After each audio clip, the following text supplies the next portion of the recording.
New ইয়র্কে queen's প্যালেসে অনুষ্ঠিত হলো প্রবাসীদের জনপ্রিয় অনুষ্ঠান NRB award 2025। All county home কেয়ারের নিবেদনে অনুষ্ঠানের সার্বিক ব্যবস্থাপনায় ছিলেন শো টাইম নিউজের কর্ণধার খায়রুল ইসলাম খোকন। অনুষ্ঠানে বিভিন্ন খাতে অবদান রাখায় বেশ কয়েকজনকে সম্মাননা জানানো হয়। নিউ ইয়র্ক থেকে রাশেদ আহমেদের পাঠানো তথ্য ও ভিডিও চিত্রে Subrata গায়নের report.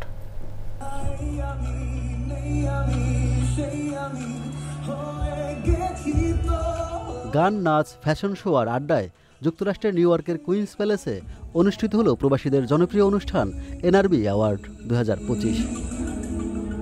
All county home কেয়ারের নিবেদনে অনুষ্ঠানে আগতদের স্বাগত জানান শো টাইম মিউজিকের কর্ণধার খায়রুল ইসলাম খোকন।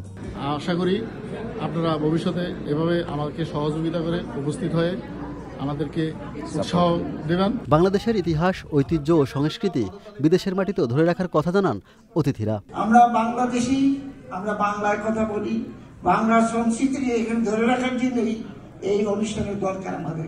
আমি তাদের কাছে কৃতজ্ঞ এবং এই অ্যাওয়ার্ডের মাধ্যমে আমার আরো দায়িত্ববোধ বেড়ে গেছে।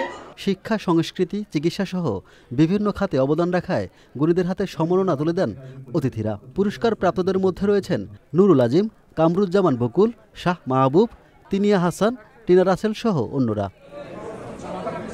অনুষ্ঠানে প্রধান অতিথি ছিলেন ডক্টর এনামুল হক, বিশেষ অতিথি ছিলেন রিজা পারভিন ও শাহনাজ বেলি।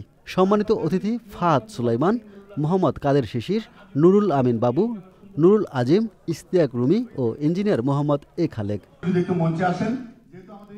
অনুষ্ঠান পরিচালনা করেন মিয়া মোহাম্মদ দুলাল, ইশরাত জাহান ঈশা ও বাবু জামান। Subrata Gain, channel I.